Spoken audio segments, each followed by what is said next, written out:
जय जिनेन्द्र। प्रस्तुत है श्री विश्व तारक रत्नत्रयी विद्याराजितम जैनिज्म कोर्स बुक 1 के टॉपिक जैन इतिहास का एपिसोड 2। पिछले एपिसोड में हमने देखा कि किस तरह प्रभु ने दीक्षा ग्रहण की। दीक्षा के पश्चात प्रभु पे कई उपसर्ग आए। उनमें से कुछ इस प्रकार है। नंबर 1, कुमार ग्राम के बाद जब परमात्मा साधना में लीन थे, तब एक ग्वाला अपने बैल प्रभु को सौंप कर गांव चला गया। वापस आके अपने बैल को न पाके उसको ढूंढने निकला। रात्रि को बैल संयोगवश प्रभु के पास आ गए। अगले दिन जब ग्वाले ने प्रभु के पास अपने बैल देखा तो क्रोधित हो प्रभु पे कोड़े बरसाने लगा। प्रभु ने समता से सहन किया। तभी इंद्र ने अपने अवधि ज्ञान से ये जानकर मूर्ख ग्वाले को समझाया कि हे मूर्ख, जिसे तुम मार रहे हो वह तीर्थंकर भगवान है। और फिर इंद्र ने परमात्मा से विनती की कि आप मुझे अपनी सेवा में रहने का मौका दें।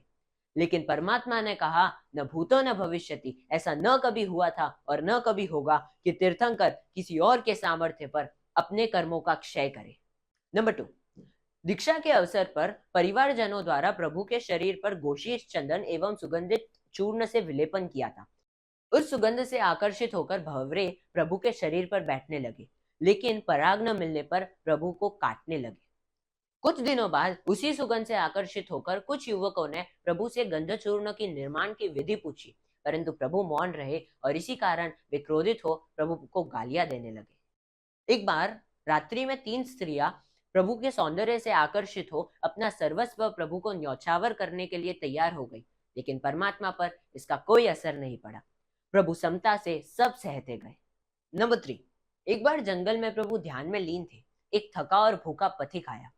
उसको खीर पकाने के लिए प्रभु के पैर दूर से चूल्हे के आकार के प्रतीत हुए और प्रभु के पैरों के बीच उसने खीर पकाई, जिससे प्रभु के पैर झुलस गए, लेकिन उनकी समाधि में कोई फर्क नहीं पड़ा। धन्य है प्रभु की चंद्र समान समता भाव को। नंबर 4, एक बारी प्रभु विहार करते करते वर्धमान गांव पहुंचे। वहां से आगे रौप्य वालुका एवं स्वर्ण वालुका नदी को पार करके आगे बढ़े। वहां पर 2 मार्ग आए, वक्र मार्ग एवं सरल मार्ग। लोगों ने बताया कि सरल मार्ग पर चंडकौशिक नाम के महाभयानक सांप का भय है, लेकिन प्रभु ने वक्र मार्ग छोड़ सरल मार्ग ही अपनाया और सांप के बिल के वहां जाकर कौसक ध्यान में खड़े रहे। यह देख सांप बहुत क्रोधित हुआ और प्रभु को उसने डंक मारा, लेकिन प्रभु के पैर से दूध के समान खून निकला। यह देख उसने प्रभु के मुख की ओर देखा और उसने सोचा कि यह कोई महापुरुष लगते हैं। और तभी प्रभु ने कहा, बुझ बुझ चंडकौशिक, और इसी से उसको जाति स्मरण ज्ञान हुआ और उसने देखा कि मैं मेरे गुस्से के कारण इस भव में सांप बना हूं। और उसके बाद उसने अनशन स्वीकारा, चींटियों का घोर उपसर्ग सहन किया और 8वें देवलोक में गया। प्रभु भी 15 दिन तक चंडकौशिक सर्प की समाधि के लिए वहीं पर रुके। नंबर 5, त्रिपुष्ट वासुदेव के भव में प्रभु की एक अपमानिती नामक रानी थी। वह इस भव में कटपुतना नामक व्यंतरी बनी थी। उसे प्रभु को देखकर द्वेष आया और उसने एक तापसी का रूप धारण कर अपनी जटा में पानी भरकर प्रभु के ऊपर चाटा। सर्दी की ऋतु तो थी ही और उसने उसके ऊपर प्रभु के ऊपर ठंडी हवा चलाई। प्रभु सब समता से सहते गए। ऐसे धैर्यवान प्रभु से उसने क्षमा याचना की और वह चली गई। नंबर 6, एक बारी इंद्र ने अपनी देव सभा में कहा कि प्रभु वीर को 3 लोक की देव शक्ति मिलकर भी विचलित नहीं कर सकती। यह बात प्रथम देवलोक के संगम नामक देव ने सुनी और उसने कहा, मैं प्रभु वीर को विचलित कर सकता हूँ, और इसीलिए उसने एक रात्रि में प्रभु को 20 मरणांतिक कष्ट दिए। कभी बिच्छू एवं चींटी बनकर प्रभु को काटा तो कभी सर्प बनकर डंक मारा, कभी पैरों एवं दांतों से प्रभु को कुचला तो कभी प्रभु के माता पिता बन रुदन किया। प्रभु वीर सब समता से सहते गए। आखिर संगम देव हार कर जब जाने लगा, तब प्रभुवीर ने सोचा कि जहां सारी दुनिया मेरे निमित्त से अपने कर्मों की निर्जरा करती है, वहां इसने अपने कर्मों को बांधा है। और यह करुणा आंखों में से आंसू बनकर निकलने लगी। धन्य है कारुण्य सागर प्रभु को। नंबर 7, प्रभु ने अपना 9वां चातुर्मास अनार्य देश में व्यतीत किया। वहां न जाने के लिए लोगों ने बहुत समझाया कि वहां के लोग क्रूर, हिंसक और नर मांस खाने वाले होते हैं। परिचय न बताने पर पीटते हैं, शिकारी कुत्ते पीछे छोड़ते हैं, लेकिन प्रभु नहीं रुके।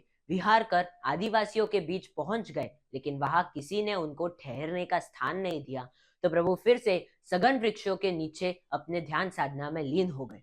प्रभु जब ध्यान में लीन होते तब कुछ बच्चे उन पर पत्थर फेंकते, कुछ धूल फेंकते, कुछ उनको गालियां देते, उनके ऊपर थूकते, लेकिन प्रभु सब समता से सहन करते। नंबर 8, चंपा नगरी के दधिवहन राजा की धारिणी रानी की वसुमती पुत्री थी। एक बार कौशंबी के शतानिक राजा ने चंपा नगरी को लूटा। एक सैनिक ने धारिणी एवं वसुमती को अपनी स्त्री बनने को कहा। शील रक्षा हेतु धारिणी रानी ने अपनी जीभ खींचकर अपने प्राण त्याग दिए। यह देख सैनिक डर गया और वसुमती से कहा, तुम मुझसे मत डरो, मैं तुमसे शादी नहीं करूंगा। और पत्नी की राय से उसे वह कौशाम्बी के बाजार में बेचने हेतु ले गया। वहां एक वेश्या उसे खरीदने आई, लेकिन महामंत्र के प्रभाव से कुछ बंदर वेश्या को काटने लगे, जिससे वेश्या भाग गई। फिर धनावा सेठ उसे खरीदकर अपने घर ले आए और चंदन जैसा स्वरूप देखकर उसका नाम चंदनबाला रखा।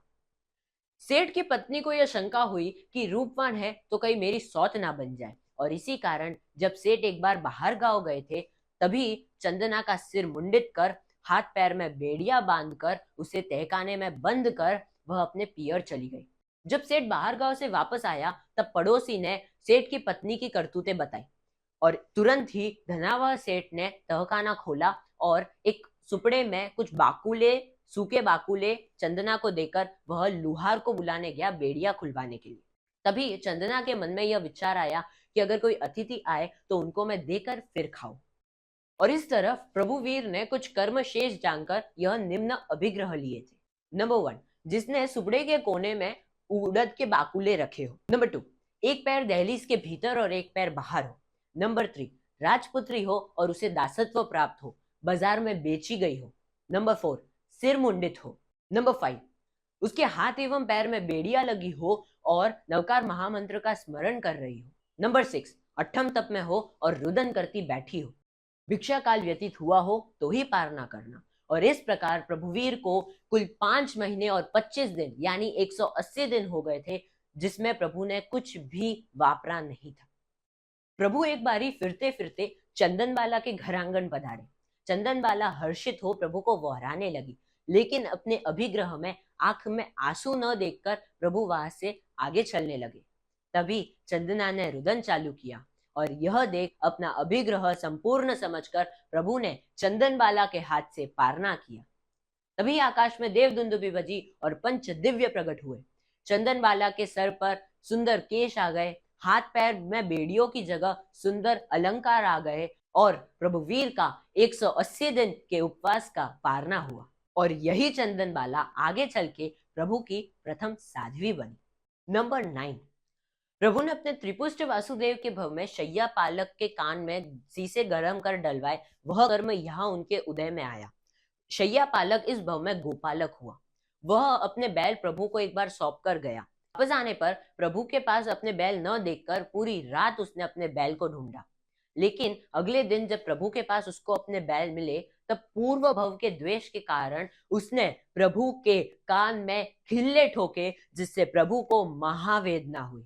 जब प्रभु सिद्धार्थ वाणिक के यहाँ गोचरी के लिए गए, तब खरक वैद्य ने प्रभु को सशल्य देखा। तभी उनकी व्यथा मिटाने के लिए दोनों व्यक्ति प्रभु के पीछे गए। वैद्य ने प्रभु के कान में रही हुई खील संडासे से पकड़कर रेशम की डोरी से दोनों तरफ के वृक्षों की डालियों से बांधकर दोनों डालियों को झुकाकर एक ही समय एक साथ खींचा, जिससे प्रभु को इतनी तीव्र वेदना हुई कि प्रभु जोर से चीख पड़े, जिससे एक पर्वत फट गया, जो आज बामणवाड़ा तीर्थ के रूप में प्रसिद्ध है। भगवान जब जब जहां जहां बैठे गोदू हासन में बैठे, पर कभी धरती पर नहीं बैठे, और पूरे 12.5 वर्ष में केवल 2 घड़ी मतलब 48 मिनट ही शूलपानी यक्ष के मंदिर के वहां नींद ली, शेष सब काल निद्रा रहित व्यतीत किया। अगले एपिसोड में हम जानेंगे प्रभु का केवल ज्ञान एवं गौतम स्वामी गुरुदेव के बारे में।